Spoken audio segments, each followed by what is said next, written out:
Willy's Wonderland is a horror action comedy starring Nicolas Cage. I saw a trailer for this movie a while back where he's like he's a drifter, a loner in a nice car. He likes to pound energy drinks, but he drives over some road spikes left by the sheriff of Hayesville, Nevada, and or it might be Texas, I'm not sure. But anyways, this movie is based off a short film, and it grabbed Nicolas Cage's attention, so he produced it and wanted to star in it. And it's basically the same as Five Nights at Freddy's, which is why a lot of people are, there's a lot of swell around it.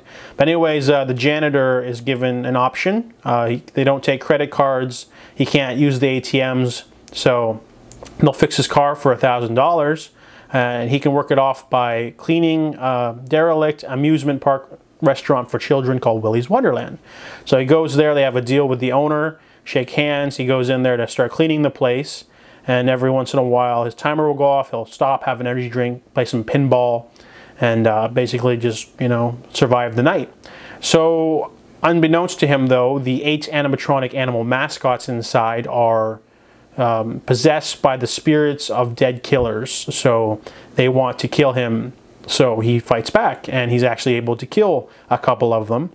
Unbeknownst, he doesn't really care, he just assumes they're broken and trying to kill him. So he just keeps doing his job and cleaning different parts of the place.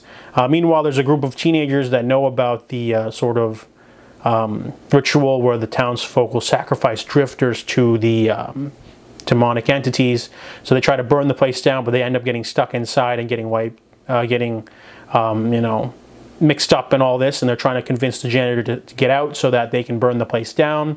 However, he's intent on finishing the job he did because he's a man of his word. Also, Nicolas Cage has a very strange performance in this movie. He doesn't speak a single line of dialogue. He has one shout, but he doesn't have a single line of dialogue, and he looks like the guy from Drive Angry.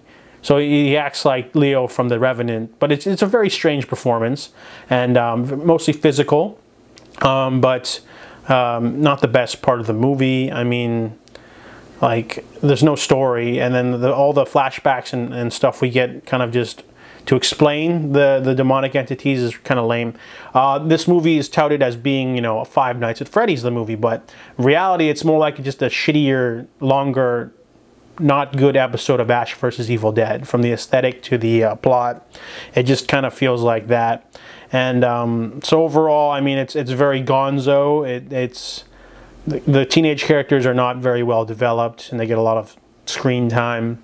And the decision of Nicolas Cage's character to just not leave is weird too, because, you know, as soon as if he were to just change his mind and leave with them, then, you know, the movie's over.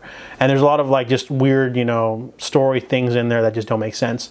But overall, it's a very, you know, wild, strange concept with good visual effects. The movie's only made for $5 million, but they put a lot into the set design and the animatronic effects and stuff. And yeah, overall, it's weird. I didn't pay for it. It's on Netflix at the time of this review. But yeah, I didn't want to pay $5 for it. It's an absolutely weird, not scary film, but definitely if you really like Nicolas Cage, sure, but I just didn't really like it, to be honest. So I give Willy's Wonderland a 4 out of 10.